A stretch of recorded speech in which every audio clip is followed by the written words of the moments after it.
Are you looking for a simple way to separate your Spotify or YouTube audio from your Twitch VOD to stop them getting deleted or muted without the hassle of having to set up virtual audio devices and mixers? Well, I've got a video for you. G'day, welcome to the channel and welcome to today's video. My name's Matt, but you will know me as WFX Malice.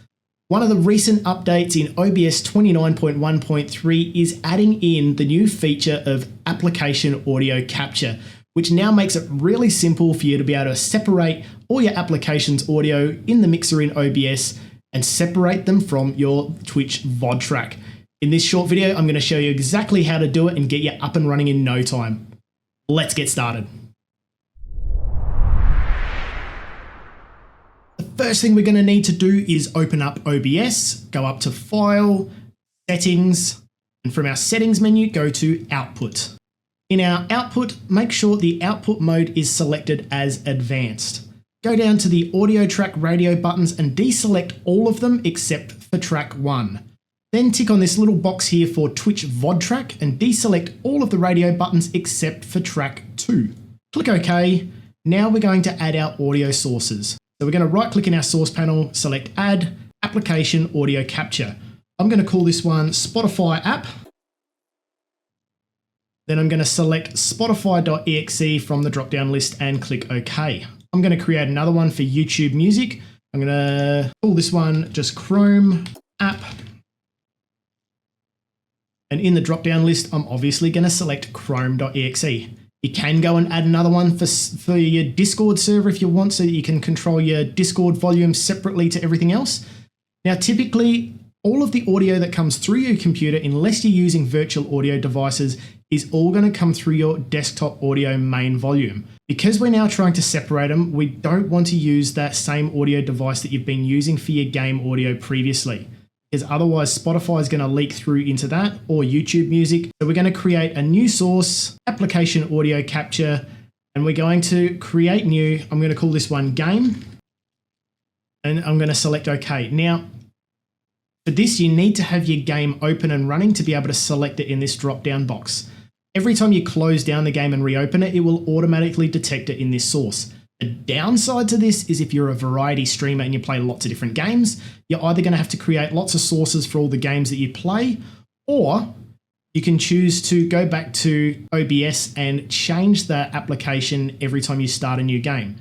However, if you do use game capture rather than monitor capture, this may overcome that problem and pick up on the audio as well. I haven't tested that myself, but that's for you to do some trial and error with. Now we've got our game audio, we've got our Chrome, we've got our Spotify, maybe you've added a Discord one there as well. We can go over to our audio mixer. We're going to right click and choose Advanced Audio Properties. This has all of our audio sources listed. It's important that we now need to go and separate what we don't want to come through on our VOD and what we want our viewers to hear.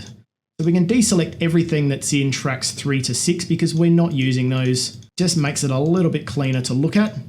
So Spotify, we want that to come through so our viewers can hear it, but we don't want it on our VOD track, so we're going to untick it there. We've got our Chrome app where our YouTube music will be playing. Same again, we want that to come through on our stream, but we don't want it on our VOD.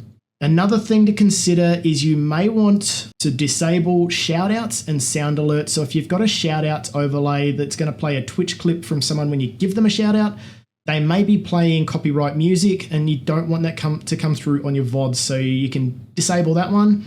Same with your sound alerts. Some of your sound alerts might be copyright songs, so you can disable that one as well. Obviously, we also need to make sure that game audio, which is the new one that we just created, is going through on both track 1 and 2, and that our microphone is track 1 and 2, and anything else that you've got in your audio devices that you want to go onto your Twitch VOD, make sure it's selected on track 2, and make sure it's selected on track 1 for your viewers to hear. We can go ahead and close that, and you should be done. So if I go and hit play on Spotify, I'll take that volume down. There we go. We can see now that our Spotify is coming through on the Spotify app. Now you can control what you're going to hear in your own ears by using the Windows volume mixer.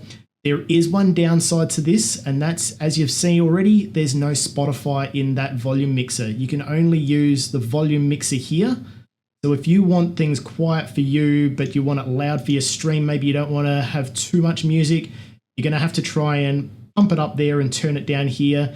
If that's not enough, you may want to go through, right click and choose filters, add a new filter, and you can add a gain filter.